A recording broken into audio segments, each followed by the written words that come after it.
우리 회계학 다 공부하시고 계십니까? 저는 이제 회계학하고 내곡소비세법을 강의한 거 아시죠? 뭐 내곡소비세법 책이 뭐 나왔는데 조금 늦게 나오다 보니까 뭐 강의가 좀 늦어진 점 죄송하게 생각하고, 대신에 회계학은 뭐 일찌감치 다 이제 촬영을 마쳤죠. 그래서 그걸 좀 먼저 공부하시고 그다음 이제부터 공부하시면 되겠고, 요 강의는 뭐 1월 달까지는 당연히 다 마쳐질 것이고요. 대략 45강에서 50강 정도 생각하시면 될 것 같습니다. 뭐 테마가 잘게 쪼개져 있기 때문에 뭐 보시면은 뭐 예를 들어 뭐 테마 뭐 2페이지 돼 있고 뭐 문제가 쭉 뭐 있습니다. 잘게 쪼개 있기 때문에 뭐 이런 단점이라면 단점이 있는 것이죠. 예를 들어서 여기 있는 테마 2페이지에 있는 모든 내용이 뒤에 있는 연습 문제 다 커버가 안 된다는 거예요. 왜냐면은 부가가치세가 막 섞어서 나오기 때문에 앞뒤 다 섞어서 나오기 때문에, 그래서 뭐 주된 문제들이 요쪽 테마면은 요쪽에다 뭐 집어넣고 했었습니다만 뒤에 내용들도 막 섞어 나오기 때문에 어쩔 수 없어요. 그건 감안하시고, 그렇다고 해서 뭐 아예 또 문제 풀 때 새로운 내용이 또 아예 있는 것도 아닙니다. 기출 문장에 보시면 거의 뭐 90에서 95% 정도는 다 우리 기본 강의 내용으로 다 커버가 되기 때문에 새로운 것들만 잘 체크하시면 되겠고, 대부분 내용들은 어떻게든 다 기본 강의에서 어딘가에서 다 봤던 내용들이다. 다만 섞어서 내기 때문에 뭐 좀 그럴 수가 있다. 그리고 문제 보면은 뭐 쭉 테마별로 뭐 쪼갰죠. 그래서 이쪽 테마 관련된 문제들 쭉 넣었습니다만은 이게 기본서랑 좀 겹치지 않는 것들이 많다. 왜? 제가 일부러 그렇게 구성했기 때문에. 그러니까 기본서랑 문제 뭐 최대한 안 겹치게 넣었기 때문에 여기 있는 거 봤는데 기본서에 또 새로운 내용이 있어. 새로운 문제가 있어. 제가 일부러 그렇게 한 거니까 여러분들이 또 신경 쓸 필요 없고요. 그러니까 하고 싶은 얘기 뭡니까? 문제가 여기 쭉 있는데 부족하다 싶으면은 기본서 보시면 된다고. 거기 문제들. 2개 있으면 이제 거의 다 커버가 되는 거죠. 바로 강의 시작하겠습니다. 뭐 기본 강의 때도 했었습니다만은 제가 뭐 뭐 내용 설명할 때 그냥 막 설명하지 않고, 그래서 출제위원회 시험은 어떻게 되는데 이런 관점으로 다 설명하기 때문에 여러분들도 그렇게 잘 체크해서 공부하시라. 기본 강의 때보다는 좀 빠른 속도로 1.3배속 정도로 말을 할 생각입니다. 뭐 문제 풀이 때는 뭐 정상으로 가겠지만 내용 정리는 뭐 최대한 빨리 해서 할 것이다. 과세 유형 3가지가 있는데 형 과세 방법은 법 해서 이렇게 되는 거예요. 예를 들어서 소비형 이것은 과세 방법이다. 뭐 틀린 거예요. 왜? 과세 유형이니까. 마찬가지로 전 단계 세액공제법은 과세 유형이다. 그럼 틀린 거라고. 걔는 과세 방법이라고 해요. 법. 형 법. 그렇게 요령과 하시면 되겠고. 이 3가지 이론상의 방법 중에서 우리는 요걸 채택한 것이고, 역시 3가지 방법 중에서는 요걸 채택한 것이다. 부가가치세에서는요. 그렇게 뭐 보시면 되겠다. 예를 들어서 뭐 기계장치를 1억 주고 구입했어. 내용 뉴스가 5년이고요. 정액법으로 상각을 한다 치자. 그리고 이것을 갖다가 나중에 뭐 3천만 원에 처분했습니다. 여기서 이제 매출은 뭐 처분한 금액이 되겠지. 0.3억. 포인트만 얘기한다면은 이것은 매출 베이스, 수익 베이스다. 매출 베이스다. 회계학에서 매출액의 정의가 뭡니까? 재화 또는 용액의 공급 대가. 재화 용액을 공급했다고. 그 생산이 매출 얘기예요. 그다음 소득형은 뭐 수익 빼기 비용, 이익 베이스다. 소득은 이익 베이스다. 매출이 수익이고요. 이 감가상각비가 이제 비용이라고 보시면 되겠죠. 그럼 감가상각비 여기서 뭐 1억 나누기 5에서 0.2억이 되겠지. 뭐 계산 문제 나오는 건 아니에요. 그냥 개념을 설명하기 위해서 한 것이고, 소비형은 소비, 지출 베이스다. 지출 베이스로 과세하겠다. 부가가치세는 지출 베이스다. 돈 쓴 거 베이스. 요것은 자본재 구입액. 그래서 결국은 이것은 1억이 되겠죠. 자본재 구입액이 결국은 생산 설비 구입액을 의미한다. 생산 설비 구입액이고, 가운데 있는 중간재 구입액은 정확하게 아실 필요 없지만 생산에 쓰이는 재료나 부품, 생산에 쓰이는 재료나 부품 뭐 그런 것을 중간재 구입액 하시면 됩니다. 이거 갖고 이제 밀가루 갖고 빵을 제조한다고 치면은 여기서는 뭐 생산에 쓰이는 부품이나 재료니까 뭐 설탕이라든가 밀가루 같은 게 되겠죠. 그런 식으로 하시면 돼. 자본주의 금액은 돈 쓴 거 베이스, 지출 베이스고요. 이건 수익 빼기 비용, 이익 베이스고, 그리고 그러니까 이걸 섞어놨을 때 그냥 구분하시면 되겠다. 오른쪽 거는 뭐 필요 없고요. 그러니까 부가가치세 계산하는 방법 세 가지 중에서 우리는 아시죠? 전 단계 거래액공제법 하면은 이름 비슷하지만 틀렸고 세액공제법이다. 여기까지 매출세액이죠. 여기 매입세액이고 그렇게 해서 계산하는 것이 전 단계 세액공제법이죠. 일단 가산법은 부가가치 요소죠. 여기가 부가가치 요소인데 이렇게 계산하면 너무나 어렵다. 이론상으로는 뭐 좋겠지만 이하 임금 지대 이자 이윤 그것이 산정 자체가 애매하고 계산이 어렵고 하기 때문에 그렇게 안 한다는 것이죠. 그렇다고 해서 전 단계 거래액공제법 모든 매출 모든 매입 다 뺀 다음에 한 방에 10% 한 방에 0% 이렇게 하는 것도 말이 안 된다는 거죠. 왜냐면 우리가 면세 같은 거는 매출 그러니까 영세 같은 건 매출 곱하기 0%고 매출이 뭐 공급가액이죠. 그다음 일반 과세는 뭐 매출 곱하기 10%인데 다 따로따로 계산하는 것이 맞지. 매입세액도 공제되는 게 있고 안 되는 게 있는데 이렇게 한 방에 괄호 열고 괄호 닫고 한 다음에 한 방에 10% 0% 때리는 것은 굉장히 불합리하다. 계산 자체가 말이 안 된다는 거예요. 이런 식으로 해야 세금 계산서를 또 잘 받을 수 있지 않겠습니까? 세금 계산 수치를 잘 못하면 매입세 공제가 안 되기 때문에 뭐 그런 수치 유도 측면에서 뭐 좋은 점이다. 그러니까 이 세 가지를 채택한 세 번째를 채택한 이유가 이런 장점이 있어서 그렇다는 것이죠. 방금 얘기했죠. 이런 식으로 위에 것처럼 계산하면 매입세 공제 불공제가 계산 자체가 안 되고 이런 식으로 계산하면 매입세 공제 불공제를 잘 구분할 수 있기 때문에 마찬가지로 이런 식으로 계산해야 매출세액 매출 곱하기 10% 또는 0% 계산할 수 있기 때문에 과세 면세에 따라서 면세면 0% 과세면 10% 이렇게 계산할 수 있기 때문에 장점이 있다. 그래서 세 번째를 채택한 거다라는 그런 얘기죠. 예, 뭐 됐습니다. 뭐 세 가지 중에서 우리는 세 번째를 채택한 것이다. 국경제 조세, 뭐 수입 수출 얘기죠. 이제 미국이 있고 한국이 있는데 부가가치세가 10%, 미국은 그냥 편의상 20%라고 가정하겠습니다. 실제로 그렇다는 게 아니라, 그러니까 수출할 때 이게 나라마다 세율이 다 다르지 않습니까? 300만 원짜리 가방을 파는데 각각의 세율이 달라. 10%니까 여기 330만 원에 그 가방을 팔고 20%니까 360만 원에 똑같은 가방을 팔고 있다는 거예요. 자기들끼리 장사하면 아무런 문제가 없는데 문제는 수출하고 수입할 때 문제가 생기는 것이죠. 똑같은 품질이고 똑같은 가격인데도 불구하고 이게 부가가치 세율이 다르다 보니까 다른 가격에 팔고 있는데 만약 미국에 있는 가방 360만 원 수입하게 되면 한국에서 안 팔리겠죠. 왜? 아니 한국 건 330만 원인데 360만 원 비싸서 안 팔린다. 그래서 우리가 짱구리 굴린 게 뭡니까? 이하 수출할 때 0% 남기자. 수출 시 영세를 적용하자는 것이죠. 수출 시. 그래서 부가가치세가 소비세이기 때문에 소비지구 과세 원칙에 따라서 야 소비한 나라에서 부가가치세 니네 나라 세금 걷어가라 이거지.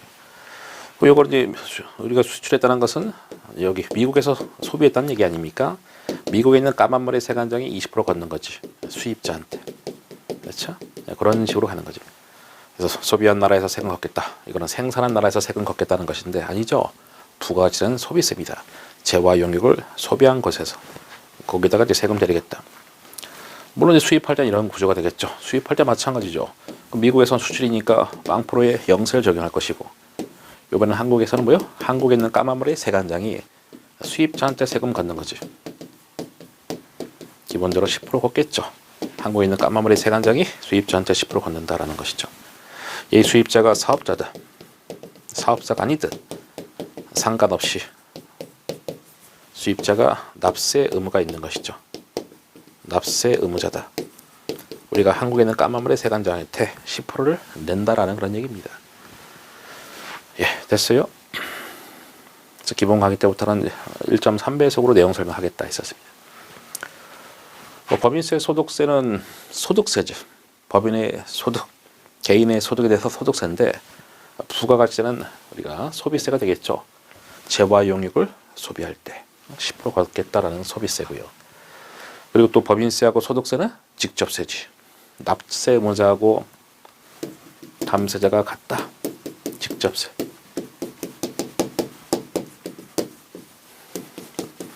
직접세. 역시나 예를 들어서 뭐 법인세, 뭐 소득세는 그렇다. 대신에 법소부에서 부가가치세는 간접세가 되겠죠. 납세 의무자하고 담세자가 서로 다른 거죠. 담세자는 세금을 부담하는 자로서 누굽니까? 소비자죠, 뭐 소비자. 우리가 다 10%씩 부담하고 있지 않습니까? 납세 의무자는 사업자인 거죠. 그러니까 세금을 신고 납부하는 거는 사업자가 하기 때문에 요게 다른 거지. 내 세금을 내가 낸다 직접세, 남의 세금을 내가 낸다 간접세, 뭐 그런 얘기가 되겠죠. 사업자 부가라는 것이 사업자가 납세 의무자라는 것이고요. 소비자가 부담한다는 얘기가 소비자가 담세자다라는 얘기죠.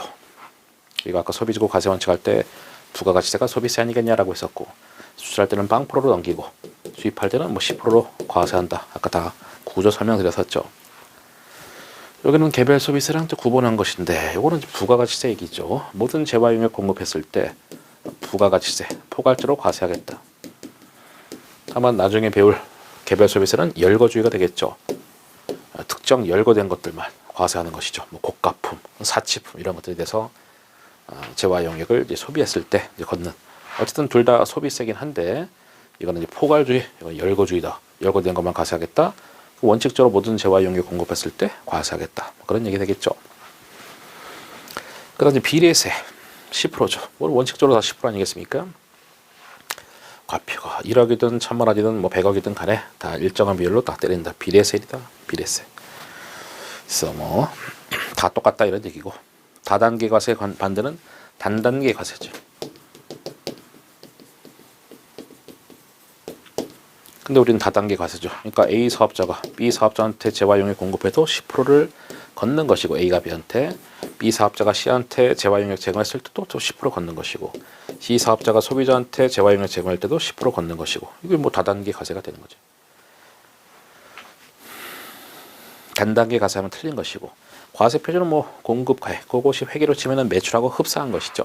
그러니까 부가세가 안 붙은 금액 말하는 거죠. 물건이 100인데 10%를 붙여서 110에 팔면은 이건 공급 대가고 110은 100은 공급 가액이고요. 그것이 사실상 회계로 치면 매출하고 흡사한 것이다. 그러니까 공급 가액이 과표다. 그리고 종가세. 이렇게 반대 개념이 뭐 종량세지. 수량에 대해서 세금 매기는 것이고, 이거는 가액이죠. 가액. 가액이 뭐요? 금액이지. 금액 베이스로 세금 매기겠다. 됐습니까?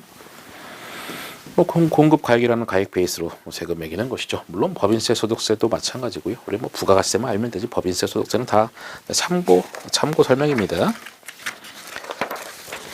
연습 문제 보겠습니다.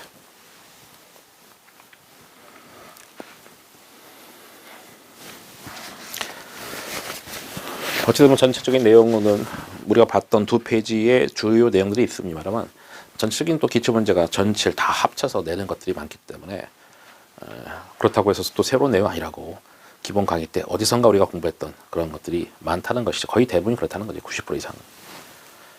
그래서 어떤 또 처음 보는 문장들도 있을 거죠. 그런 걸 잘 체크해두면 되겠죠. 그런 거 잘 체크하면 되는 거지. 옳은 것을 골라라. 보겠습니다. 부가가치세의 체계는 사업자가 납세 의무자인 생산지급 틀렸죠. 소비지급 과세 원칙이죠. 배웠고, 부가가치세는 자본재 구입에 대해서 공제하여 주되 사용기간에 따라서 배분한다. 뭐 그런 거 아니죠. 배분하지 않고 전에 공제하지 않습니까? 아까 자본재 구입에 그냥 뺐잖아. 배분한다는 얘기는 그냥 아까 1억 나누기 5에서 감가삽입 그거 말하는 건데, 그거는 아까 소득형을 이제 소득형을 했었죠. 아니 아까 뭐 생산형, 소득형, 소비형 있지 않았습니까? 소득형은 감가삽입 뺐다고. 그 감가삽입 뺀 것이 자본주의 구입액 나누기 내용연수 해서 그거 말하는 거예요.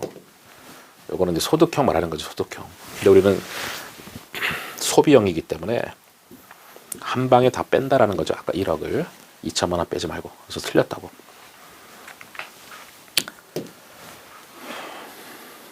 그래서 세 번째는 구성요소. 구성요소 아까 뭐 임금, 지대, 이자 이윤해서 뭐 가산법 할 때 이런 것이 부가세 구성요소라고 했는데 맞는 것이고요.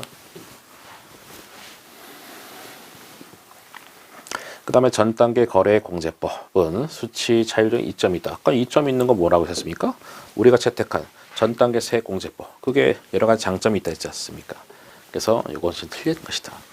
전단계 세공제법은 그렇게 해야 뭐 세금 계산 잘 받아서 매입세 공제를 받고, 그다음 세율도 뭐 0% 10% 다 다르게 때릴 수 있고, 뭐 그렇게 하는 게 편리하다 했었고, 가산법 말했죠. 법법 하면 유형이 아니라 법으로 과세 방법이라고.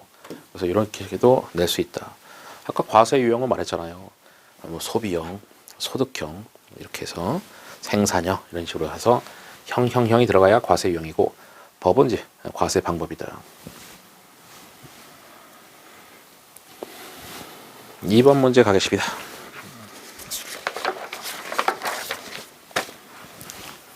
옳은 것을 골라봐라. 총 생산량은 뭐예요? 매출 베이스죠. 수익 베이스라고. 중간재 구입액이 과세도 아니죠. 중간재 구입액은 세 가지 방법 전부 다 뺐잖아. 뺐다는 얘기는 과세 범위로 하지 않는다라는 것이죠. 아까 뭐 매출 빼기 중간재 구입액은 다 공통 아니었습니까? 과세 안 하는 거니까 빼는 거지. 소득형은 뭐예요? 이익 베이스겠죠. 걔는 매출 빼기 감가사비 그런 구조가 되겠죠. 그래서 자본주의 구입액에 대해서 과세한다 아니죠. 자본주의 구입액을 안분해서 기간 안분해서 아까 1억 나누기 내용일수 5에서 2천만 원 이렇게 해서 어쨌든 제외 차감이 됐지 않습니까? 거기에서 과세한다는 얘기는 플러스 한다는 얘기인데 과세가 아니라 과세에서 제외한다, 차감이 된다 이런 식으로 서술이 돼야 되겠죠. 정확하게는 구입액 전체가 아니라 기간을 나눠서. 그래서 제가 아까 한 거예요. 일부러 1억 뭐 내용일수 5년 정해법하고 뭐 3천만 원에 팔았다 괜히 넣은 게 아니야. 이런 문장을 이해하기 위해서. 이것이 이제 감가사비를 이제 이렇게 해서 뺀다 뭐 그런 얘기 한 거고, 소비형을 우리가 채택한 것이죠. 소득형에 비해서 과세 범위가 넓다. 그렇지는 않습니다. 과세 범위는 전체 기간에 걸쳐서 똑같기 때문에 뭐 과세 범위가 뭐 누가 넓다 좁다 그런 얘기 아예 없으니까 틀린 것이고요. 투자 촉진을 위해서는 소비형이 적합하다. 그렇죠. 우리가 아까 자본주의 구입액 1억을 그냥 다 빼버렸잖아. 그 얘기는 세금을 줄여준다는 얘기 아니겠습니까? 그래서 결국은 투자를 많이 하게 되면, 기계장치 같은 투자를 많이 하게 되면은 자본주의 구입액을 차감해서 세금 많이 줄어들기 때문에 뭐 좋다라는 것이죠. 네 번째는 맞고, 가산법은 직접 구하는 것이다. 거기까지 좋다 이거예요. 직접 다 구했잖아요. 부가가치세 요소 다 더했는데 그렇게 하는 건 좋다 이거. 근데 가산법이니까 유형이 아니라 과세 방법 이렇게 된다고. 유치하지만 제가 다 아까 설명드렸죠. 그렇게 된다고.